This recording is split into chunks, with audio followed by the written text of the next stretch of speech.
সবাইকে জানাই শুভেচ্ছা এবং ভালোবাসা। আশা করি যে যেখানে আছেন ভালো আছেন, সুস্থ আছেন।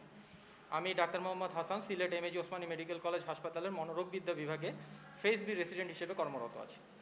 একই সাথে আমি খুলনা বিএমের ভারপ্রাপ্ত দপ্তর সম্পাদক এবং কেন্দ্রীয় বিএমের কেন্দ্রীয় কাউন্সিলর হিসেবে দায়িত্ব পালন করছি এবং সিলেটের স্বনামধন্য প্রতিষ্ঠান সিলেট এমএজি ওসমানী মেডিকেল কলেজের মিড লেভেল চিকিৎসক পরিষদের কোষাধ্যক্ষ হিসেবে আমি দায়িত্ব পালন করছি। আজকে আপনাদের সাথে আমি যে ব্যাপারটি কথা বলতে চাই সেটি একটি একাডেমিক ব্যাপার এবং আমি যে ব্যাপারে কথা বলতে চাই সেটি আমার মনোরোগবিদ্যার বিষয়। করোনার এই অতিমারিতে মহামারীতে এই ভয়ঙ্কর পরিস্থিতিতে আমাদের মানসিক স্বাস্থ্যের যত্ন ব্যাপারে কিন্তু আমাদেরকে সচেষ্ট হতে হবে। আপনারা যে সকল দর্শক শ্রোতা আজকে আমাদের এই ছোট্ট ভিডিওটি দেখছেন তাদের উদ্দেশ্যে কিছু কথা না বললেই নয়। আপনারা জানেন দীর্ঘদিন ধরে আমরা এই অতিমারির ভয়ঙ্কর রূপ দেখছি এবং এই অতিমারিতে আমরা স্বজনহারা হয়েছি, আমাদের নিকটস্থ আত্মীয় স্বজন মারা গিয়েছেন, আমাদের আশেপাশের বন্ধুবান্ধব মারা গিয়েছেন। আমরা একটা ভয়ঙ্কর সময় এবং পরিস্থিতি পার করছি। এই ভয়ঙ্কর পরিস্থিতির মধ্যে আমাদের স্বাস্থ্যবিধি যেমন মানতে হবে, মাস্ক যেমন পরতে হবে, ভ্যাকসিন নিতে হবে, শারীরিক সুরক্ষার ব্যাপারে যেভাবে চিন্তা করতে হবে, একই সাথে কিন্তু আমাদের মানসিক স্বাস্থ্যের ব্যাপারে যথেষ্ট যত্নবান হতে হবে।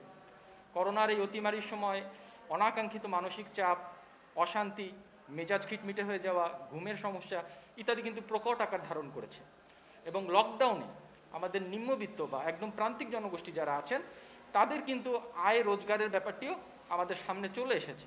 সব কিছু মিলিয়ে কিন্তু সমাজের একটি শ্রেণী দিশেহারা, তাদের মানসিক স্বাস্থ্যের কিন্তু যথেষ্ট অবনতি হয়েছে।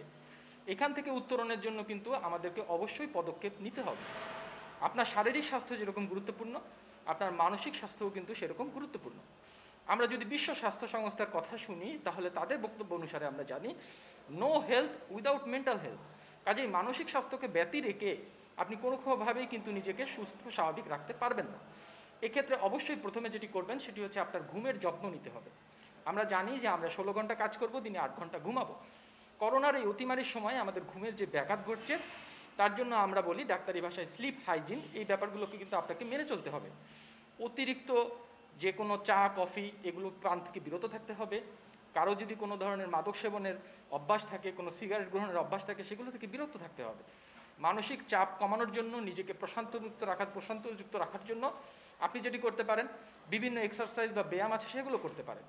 আমরা কি করছি, আমরা নেতিবাচক সংবাদের পিছনে বেশি ছুটছি, আমরা কিন্তু পজিটিভ নিউজগুলো আমরা দেখছি না। আমরা নেতিবাচক সংবাদ বিশেষ পড়ছি, সেগুলো পড়ে রাতে আমাদের ঘুম হচ্ছে না, মেজাজ খিটমিটে হয়ে যাচ্ছে, মানসিক চাপ বাড়ছে, অস্থিরতা বাড়ছে, ভয় বাড়ছে। কাজেই করোনার এই অতিমারির সময়ে নেতিবাচক সংবাদগুলো বিশেষভাবে পরিহারযোগ্য। এগুলো আপনি অ্যাভয়েড করবেন, এগুলো চেষ্টা করবেন এগুলো থেকে নিজেকে দূরে রাখা।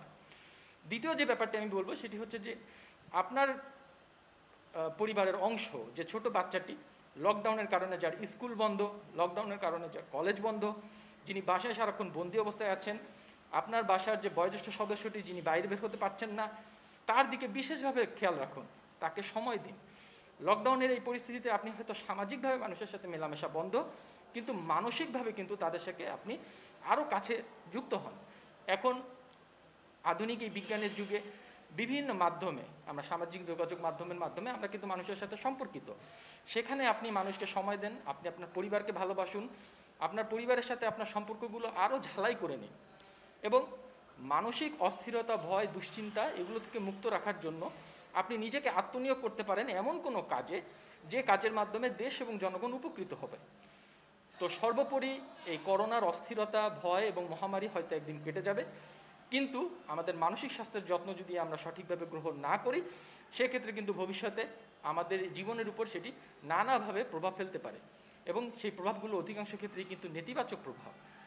আশা করি যে যেখানেই আছেন সুস্থ থাকবেন, সচেতন থাকবেন, শারীরিক সুরক্ষার পাশাপাশি অবশ্যই মানসিক স্বাস্থ্যের যত্ন নেবেন এবং যে সকল চিকিৎসকরা এই অক্লান্ত পরিশ্রম করছেন গত 1.5 বছর ধরে, তারা কিন্তু বর্তমানে মানসিকভাবে অবসাদগ্রস্ত, তাদের জন্যও আপনারা সবাই দোয়া করবেন। এবং যে সকল স্বাস্থ্যকর্মীরা, চিকিৎসকরা, আমাদের সেবিকাবৃন্দ দিনরাত পরিশ্রম করছেন, আইন শৃঙ্খলা রক্ষাকারী বাহিনীর যে সকল সদস্যরা দিনরাত কাজ করছেন, আমাদের ইলেকট্রনিক এবং প্রিন্ট মিডিয়ার যে সকল ভাইয়েরা কাজ করছেন, সবারই স্ব স্ব অবস্থান থেকে আমি মনে করি তাদের মানসিক স্বাস্থ্যের যত্নের ব্যাপারে যথেষ্ট পরিমাণে যত্নশীল হওয়া প্রয়োজন।